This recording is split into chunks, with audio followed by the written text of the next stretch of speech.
Welcome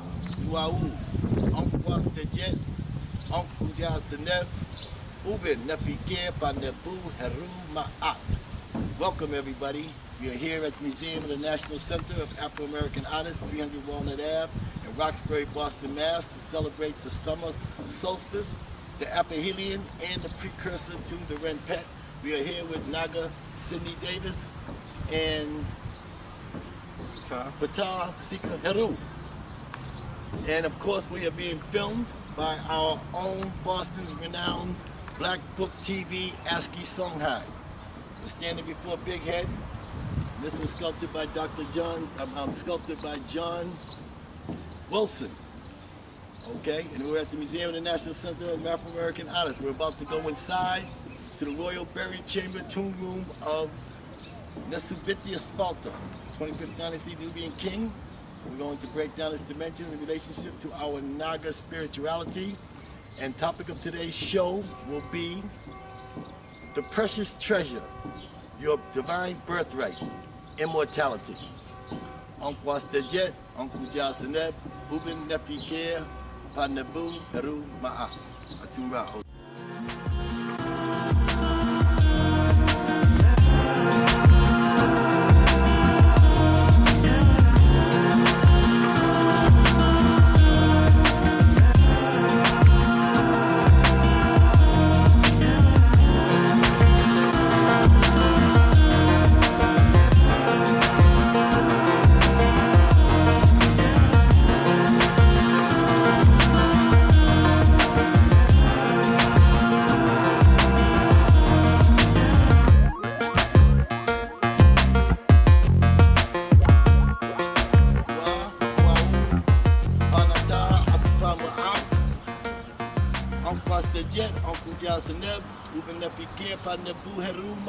Welcome to the Museum of the National Center of Afro-American Artists, 300 Walnut Ave. We're here on a big head, going inside the tomb room to the Royal Burial Chamber of the Sparta, 25th Dynasty Kush King, Royal Burial Chamber tomb room. Right now we're outside here with my student. His name is Ptah Sika Heru, and he's going to present me and honor me with his energy art, and he's going to present it to me today. So we would like to have this documented. Wow, Siba, say what you gotta say. Here, I present to you with an 8-inch Ankh, and here with a 10-inch energy healing wand. Dua. Duau, Onkwas Dejet, Onku Jasaneb, Ubin Nefikir, Panabu, Heru Ma'at. Here it is. This is from my #1 student of the Tesha Para, and his works are magnificent. And I'm quite sure we're going to conjure up a lot of energy today as we go into the Royal Burial Chamber of Sparta. We're going to call upon the Naga spirits and the Naga powers of our ancestors.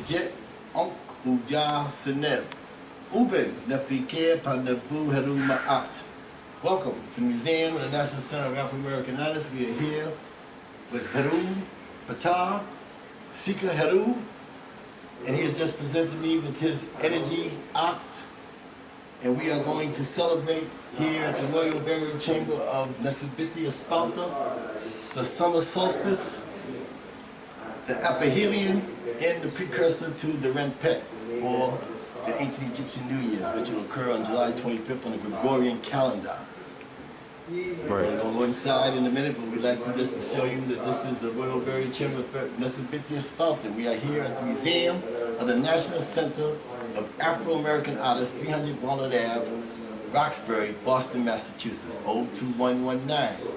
And as you can see, here is the gate. And upon the gate you see the 2 cartouches. And upon the 2 cartouches you see the 2 surnames of the Sparta. His first one is done in alphabetical or unilateral or monolateral, which is just means alphabetical. and you have the A leaf, the Z or the S. We have the P here. Here's the P. And then we have the lion is the L. The lion is the L and the T. That's Ptah. And here is his surname, his name that goes under his spiritual cultural name, which is Merkah. Some would say if they didn't know, they would say Ra, Merkah, or Kur, Mer, Ra. His name is Merkah. We're talking about the royal burial chamber and tomb of Sparta. So, would you like to touch this? Would you like to tap it with any of the stones delicately enough to make the resonance for the sound so that the Netheru and the ancestors? We come in. Come on in. We shall read. Me and Siba, Ptah, Sika, Heru shall perform the Saku, the Hesi, or the affirmation, so that we may enter into the hall of the great Holy of Holies of the Sparta. And I shall perform, and we shall say, Dua, Dua'u, Was Tejet, Buja Seleb, Uben Nafi Ke Panebu Heru Ma'at.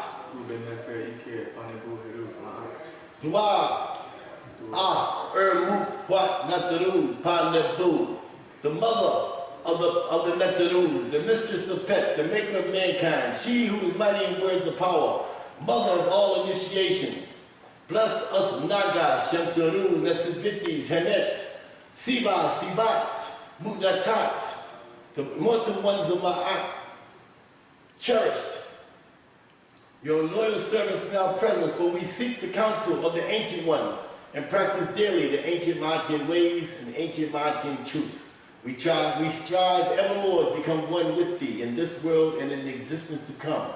We ask that you bless us on this, the 335th day of the year after the helical rising, 25 days remaining until Uben Suptit Cyrus rising, Wet Rem Pet Dented Hair.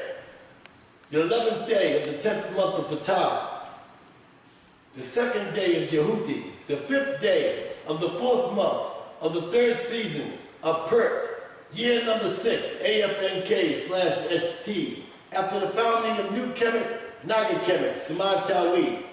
We ask that you bless our families and friends and all those of us who gather together to worship in your most holy, sacred, and glorious ancient Tamarian name of As-Mut-Nataru-Panebu, for in the act of seeking you there is much comfort. Ankh was Tejet, Ankh Uja Seleb, Uben Nafike Panebu Heru Ma'at, Pa Nata, Aku Pa Ma'at. So as is spoken, so let it be written, so let it be done, so shall it be, for now and forever forward. Ra, Nabatesha Ra. We now enter the Holy of the Royal Burial Chamber Tomb Room of Nesabithia Sparta. I'm here with my Siba, Ptah, Sika, Heru, and what we're going to discuss is the precious treasure, immortality. We're here to discuss our divine birthright, immortality of living forever and ever. This is what our ancestors left us. This is what this tomb room represents. This is the Holy of Holies. We're going to break down its dynamics, its symmetry, its geometry. We're going to break down the macro and the microcosm, because this is a reflection of the universe itself. And what we're going to do, we're going to break down first, we're going to go into the origins of existence and the creation of the universe as known through our ancient cosmology and cosmogony. And so that we can answer the age-old questions, which is, who am I? Where do I come from? Why am I here? And where am I going? So to begin, and I'm also holding the sacred energy of young Siba, Ptah, Sika, Heru, and I'm very honored. We are going to conjure up the sacred energy of our ancestors, and what we're going to do, we're going to describe to you The origins of existence and the creation of the universe scientifically, religiously, and mathematically using astronomy with absolute accountability and star validation. So this means that definitive answers require definitive explanations and absolute accountability and star validation. So as we begin to break down and to explain to you our ancient Naga precious treasure of immortality, you must begin to exercise your brain in a Naga capacity, meaning you must be able to fluctuate science, religion, and mathematics at all times, because there is no science without religion, there's no religion without science, and we need mathematics to equate it all within all of alls. And of course, we must know astronomy and astrology, and then also, to be a true Naga, you must walk in the path of Ma'at. You must be able to pronounce the AUSAUR, medu, nefir, the heka'u, the divine words of power or excellence, which is Anuk Abet Heb Kweb, Anuk Abet Kweb, Anuk Pert Hotep. I am pure, I come in peace, I come in peace. In order for you to come in peace, you must have your frequencies and your vibrations must be in tune with our Naga spirituality and our Naga spiritual, ancient African indigenous Naga cultural spirituality. This goes beyond the Romans, beyond the Greeks. This has nothing to do with our slave masters. It has nothing to do with the Hellenistic paradigm doctrines of injured humanity. Right. This has nothing to do with scholars, Right. even though we do have scholarship. But we are not scholars here. We are from the temple. We have primordial temple discipline methodology.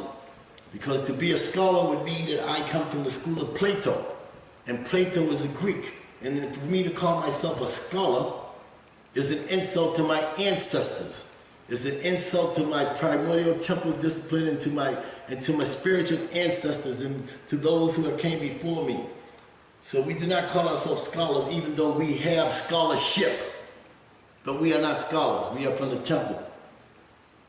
And so to break down the beginning, we're going to take it on a cosmic journey, because this is the cosmic revelation. This is the new age order star gospel of the self-creation of Ra Nebuchadnezzar. So we're going to bring you your spirituality first. So we're going to bring you right to what the centerpiece of this royal tomb room burial chamber represents. The stars. Is showing you that he wants to be Ra-born, Ra-new as a star. He wants to expand with the universe. This is immortality, to be Ra-born, Ra-new as a star. But of course these stars represent scientifically atomic energy. So we know that atomic energy has a mirrored reflection. Atomic energy is light. And light and atomic energy has a mirrored reflection, which is, light has a mirrored reflection, which is radiation. And stars have a mirrored reflection, which is a subatomic energy. So, first we look at it mathematically. If I was to describe to you nothingness, for us to go back into the Zep Tepi in order to perceive, relate, and equate that which was incomprehensible before this great age, new great age of Ma'at Asar, aka Aquarius, that we have now dawned upon today in this new great age of the phenomenon of precession. Today we have to understand how to relate it scientifically, mathematically, and religiously. So, to describe the all of alls, which came out of nothingness, mathematically, I would have to numerically write it down as 0. To have it mathematically denoted would be 0. But we know that 0 is everything, because everything came out of nothingness. So to describe this nothingness, or this primeval ocean of nothingness, is what we will begin to describe right now. And the story goes that I am he who existed in the primeval ocean of nothingness, eons and eons of evolutions ago, before the beginnings of time. When I thought that the moment had come, I fashioned my mouth and I uttered my name as a word of power. With this power that was my birthright, I fashioned myself in form from out of the primeval ocean of nothingness. I was alone at this time. There were none others with me then. I am the beginnings of time which began when I took form and commanded the power. Now it came to pass that I found no place upon which I could stand. So I straightway brought forth from my own mind and thoughts the primeval mound from out of the primeval ocean of nothingness. Being that I was alone at this time, it pleased me to make others. So I went from being nectar 1 to nectar 3. I made these beings in the manner in which all things are made. I, Ra, Nebuchadnezzar, the he, the she, the mother and father of all existence, I embraced my shadow and I grasped my member and I loved myself. I issued forth the nectar shoe and I multiplied his forms millions and millions of times. I gathered a portion of the remains and I swallowed them and I spat forth Tefnut. They are my heart and soul, twins born of the same birth. And when you find the one, you'll find the three, because the three is of the one and the one is of the three. Shu and Tefnut had union and gave birth to Nut and Seb, SCB, Seb. Seb, and in a similar manner, I multiplied their forms millions and millions of times. Seb and Nut had union and gave birth to the earth netters and netturks, which are Heru AUSAUR, Sut, Set, Ast, and Nedhet. AUSAUR and As gave birth to Heru. Heru and Heru gave birth to the 4 children of Heru, the Shemsuhors. We are born from the Shemsuhors. And when all this was done and all things that came into being, it is I, Ra Nebuchadnezzar, who issued forth the order of existence. This is the religious text in which you would have to find, within the pyramid text, to find this in your primary evidence that you're looking for to find out where I found this text or how this text was discovered or related. This is found within the pyramid text. It is known under the text of Nebuchadnezzar. And this is the spiritual aspect of understanding our ancient African, indigenous, primordial, cultural spirituality, which is global. This is the Naga, the Naga doctrine of immortality. Now, to find validation and to place this into the order and balance of Ma'at, we must relate this on a mathematical and scientific equation. So, scientifically, we know that there are 4 primordial energy forces, which are electromagnetism, weak force, what are the other 2, nephew? Gravity and strong force. Gravity and strong force, right. Electromagnetism, strong force, weak force, gravity. We relate this equation to the 4 attributes of the story that I just told you at the moment ago, which was Ra Nebuchadnezzar. Ra Nebuchadnezzar has 4 attributes of manifestation before he became Ra Nebuchadnezzar, in the story that I just related to you from the pyramid text. First, he became Temu, because he said, I am he who existed in the primal ocean of nothingness, eons and eons of evolutions ago, before the beginnings of time. When I thought that the moment had come, he became Temu. Here is the word Temu right here. Of course, on this level, on this wall here, we'll get to later, this is part of the Declaration of Innocence, in which the morals of Ma'at, in which he declared before the gods and goddesses that I am pure, I come in peace and come in peace. But I just wanted to show here that here is the word Temu. This is Temu, okay? And it means to think. Temu means thought. Temu means to plan, okay? And then he becomes scientifically electromagnetism. So this is not Atum. Atum has nothing to do with the creation of the universe, and the creation and development, the origin and creation and development of the universe has nothing to do with Atum. Atum is atomic energy. This is subatomic energy. We're talking subatomic on a scientific level. We're talking Temu, because Temu means to think. Temu means thought, and Temu is equated scientifically to the primordial energy forces, which are electromagnetism, Weak force, gravity, and strong force. okay, so everybody knows that. If you Google the scientific forces of energy, you're going to find electromagnetism, weak force, strong force, and gravity. In primordial temple discipline methodology, we equate this to, in the religious text of the cosmology, we relate it to Ra Nebuchadnezzar's 4 attributes of manifestation, which are Temu, Ptah, Amen, and Kepra. So first he becomes Temu. He says, when I thought that the moment had come, he's telling you the process that he's going through inside of this medu text because within the medu netta is the word. The medu netta is medu is word, but he's speaking his ren. His ren is name. Ren is R, with the water sign underneath it is ren. But if you turn it around and put the N up top with the water sign, you have ner. So if ren means name, ner means energy. And this energy creates sound. And this sound creates a wave. And this wave creates a vibration. The vibration has a frequency, and it begins to resonate. And maybe you might see this, might see our crystals, our energy vibrate. If you see anything light up, let us know. Because we're going Naga right now. We're going cosmic. This is a cosmic revelation.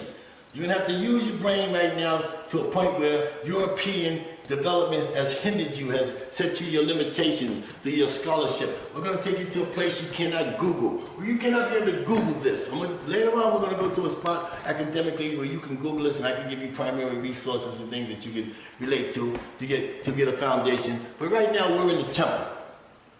And within the temple, we're going to take it to a level that is cosmic. This is the cosmic revelation.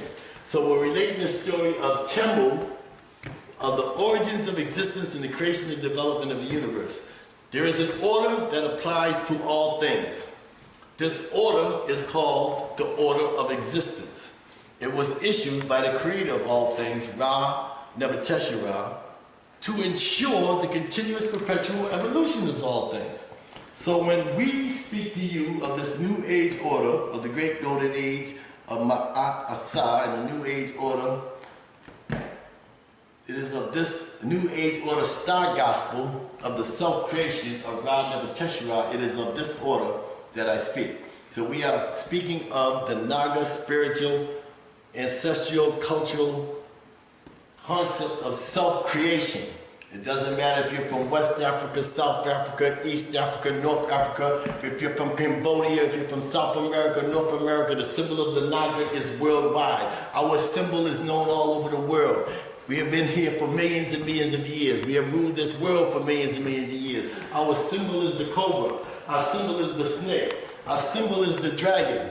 Here we see it right here on top of his head. On top of his head, here is the double cobra. When you see the double cobra on the sponsor's head, it's showing you that this is the great golden age of Aries, because the Nubian kings worship the ram head, and the ram means it was within the phenomenal procession of the great golden age of Amen-Ra. But the Nubian kings, to denote themselves, was ethnically and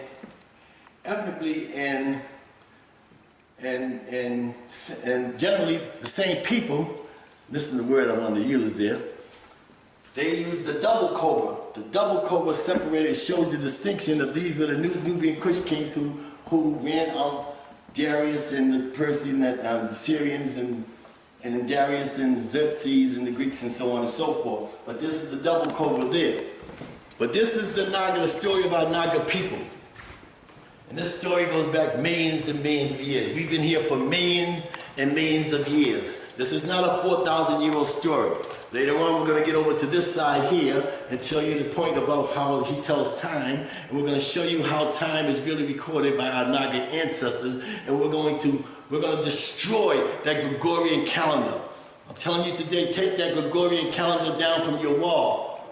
That's what we're here to maintain, and we are here to receive our divine birthright, which is immortality, the precious treasure. But they have you in a Hellenistic paradigm doctrine of inhumanity, where your brain cannot think, because as soon as you woke up this morning, you had that calendar on your wall. And then you looked and find out what time it is, because you know you got to go to the plantation.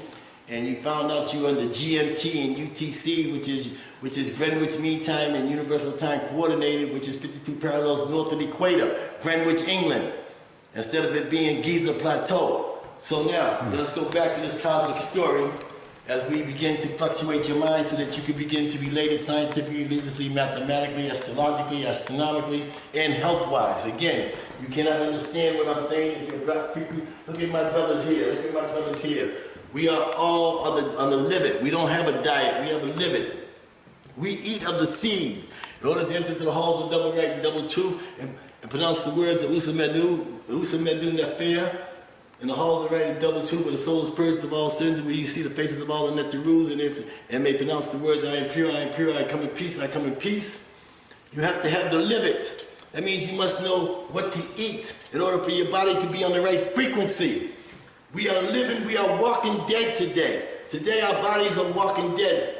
They already know when you're going to transition. They already got you stamped for an expiration date. Without this knowledge of your ancestralhood, which is within every tomb room, within the Nile Valley, East Africa, West Africa, South Africa, it's the same story of immortality. It is the story of the Nagas.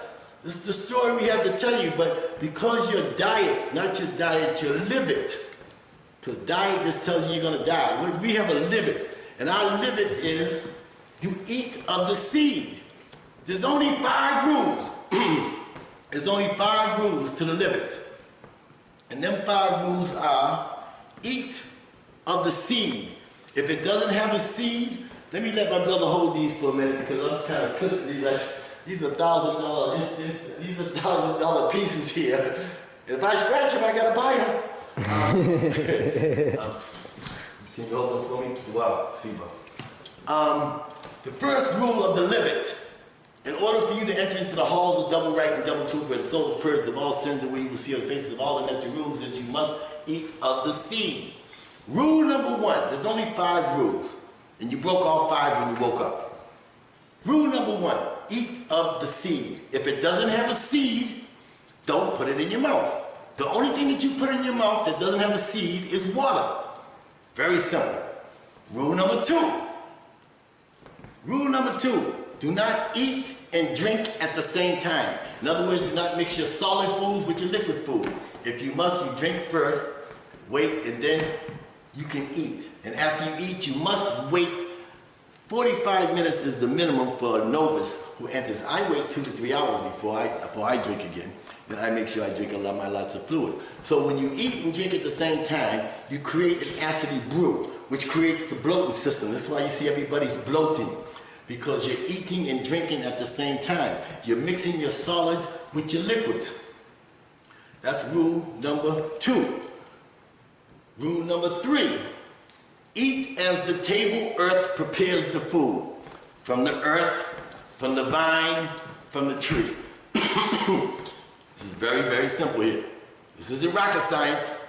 This is sacred Naga science. Right? This isn't rocket science. This is the Naga way. This is how we became the immortal ones. We are the monarchs of the universe. We've been traveling this universe for millions and millions of years. Rule number 4. Never eat to your fill, meaning don't glut yourself. Don't overeat, because it's very un-Matian of you to overeat and glut yourself. It's not the Ma'atian way. It's the Sethian way. Believe me, if you want it, you could be a Shamsu Hor or a Shamsu Heru, or you could be a Shamsu Set. The choice is yours. I can bring you to the primeval ocean of nothingness, to that water, that divine water, but I cannot make you drink it. You have to drink it of your own. So I'm going to bring you there after I tell you the last rule. The last rule, the 5th rule of the live it, not the diet. Because the diet is the Hellenistic oblivion paradigm of ancient humanity. Because it's telling you right from the beginning that you're going to die. And the Hellenistic paradigm, obviously, it speaks for itself. It's hellish. It's the Hellenists. It's from the Greeks, which means that they are here to bring you to hell, to their hell. There is no such thing as heaven and hell, because they were Greek concepts. But their hell is to become, because energy, first law of energy is that the first law of existence is that energy must be spent. The first law of energy is to always exist and expand. This is what this is. Energy existing and expanding universe. So this is perpetual, this is continuous evolution.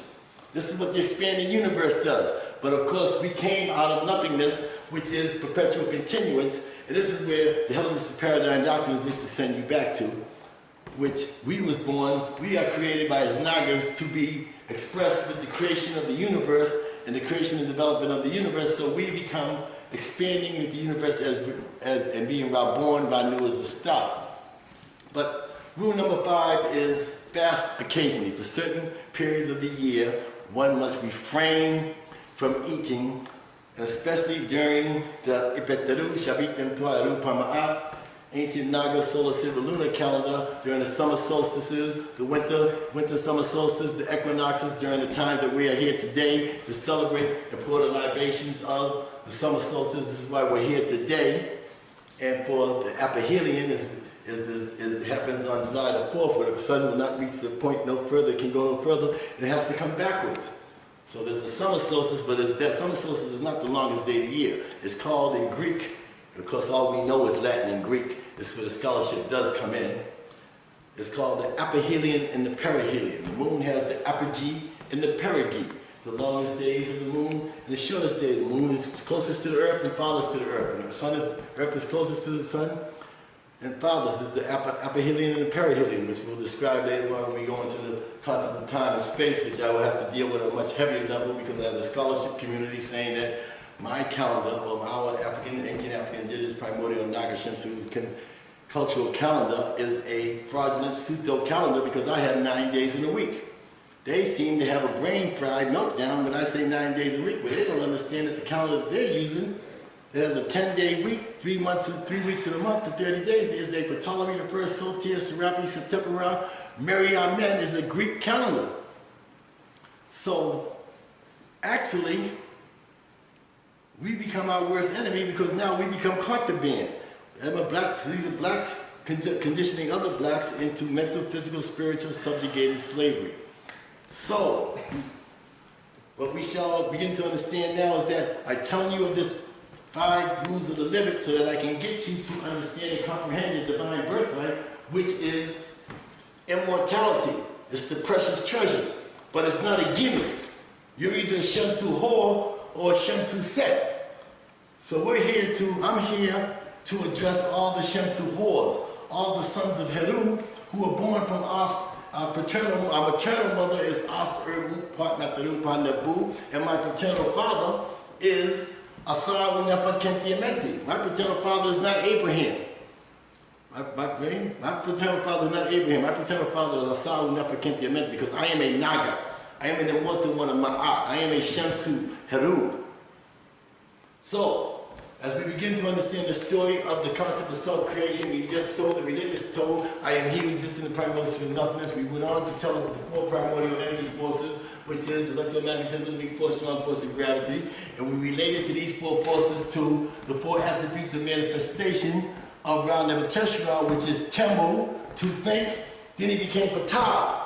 Ptah means the door. Ptah means to open. Ptah is turbulence. So he said, when I thought the moment had come, I fashioned my mouth and I uttered my name as a word of power. Then he becomes Ptah. Then he said, it came to pass that I found no place upon which I could stand. So I straightway brought the primeval mind from out of the primeval ocean of nothingness. He's telling you about gravity now, because he had a sensation of weightlessness that must be overcome. So now he's producing gravity. So now we just explained electromagnetism as Temu, to think, because that is how he had the planet. Then he has Ptah's turbulence, because energy that is collected, absorbed, and stored must be released. And when the energy is released, the door opens. Of course, in scholarship, when you see Ptah and you see the door, you're going to see God in the sign list, and God in the sign list says that the door is a mat or a stool. So if you're perceiving and comprehending things in the mind of a European, then you will never acquire the ability to experience the phenomenon of being. I studied Gardner 40 years ago. I've been studying for 50 years. And I reconstructed this tomb room, this edifice, 30 years ago with my brother here.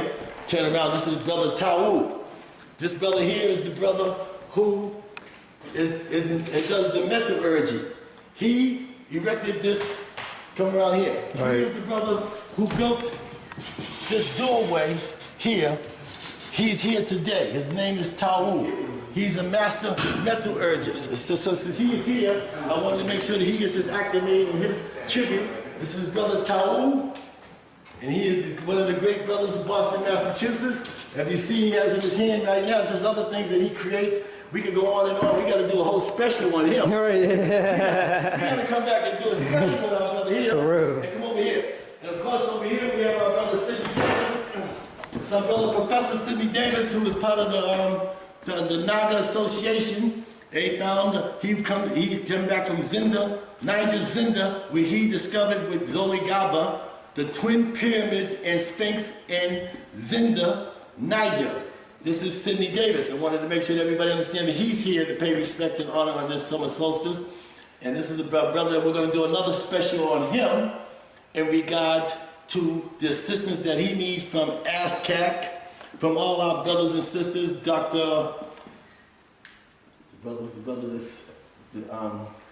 Anthony Crowder.